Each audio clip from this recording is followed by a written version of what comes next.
मनहूस पेड़। वर्षों की मेहनत के बाद एक किसान ने एक सुंदर बगीचा बनाया।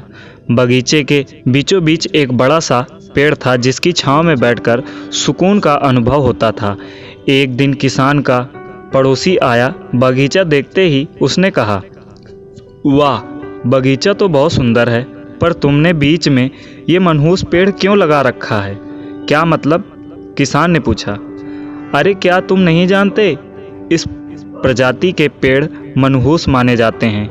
ये जहाँ होते हैं वहाँ अपने साथ दुर्भाग्य लाते हैं। इस पेड़ को जल्दी से जल्दी यहाँ से हटाओ, पड़ोसी बोला।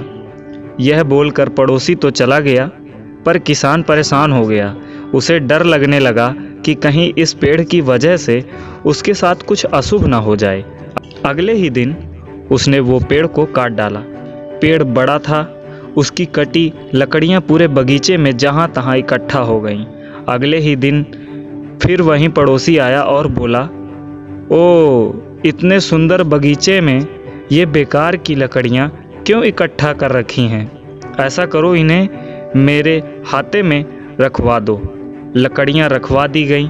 किसान ने पड़ोसी की बातों में आकर पेड़ तो कटवा दिया, पर अब उसे एहसास होने लगा कि पड़ोसी ने लकड़ियों की लालच में आकर उसे ऐसा करवा दिया।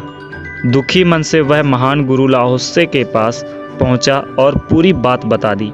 लाओत्से ने मुस्कुराते हुए बोले, तुम्हारे पड़ोसी ने सच ही तो कहा था।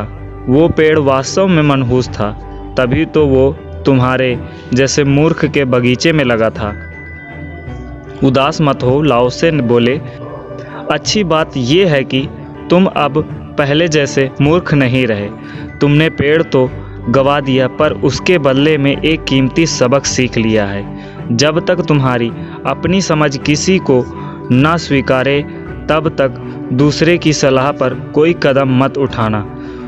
दोस्तों, बहुत बार हम दूसरों की देखा देखी या किसी की सलाह पर कोई डिसीजन ले लेते हैं, जैसे कि कोई अपने फ्रेंड की वजह से कोई सब्जेक्ट या कॉलेज चूज़ कर लेता है, या किसी की सलाह पर कोई मल्टी लेवल मार्केटिंग कंपनी में जुड़ जाता है, शेयर मार्केट में पैसा लगा देता है, इत्यादि आदि और हो सकता है।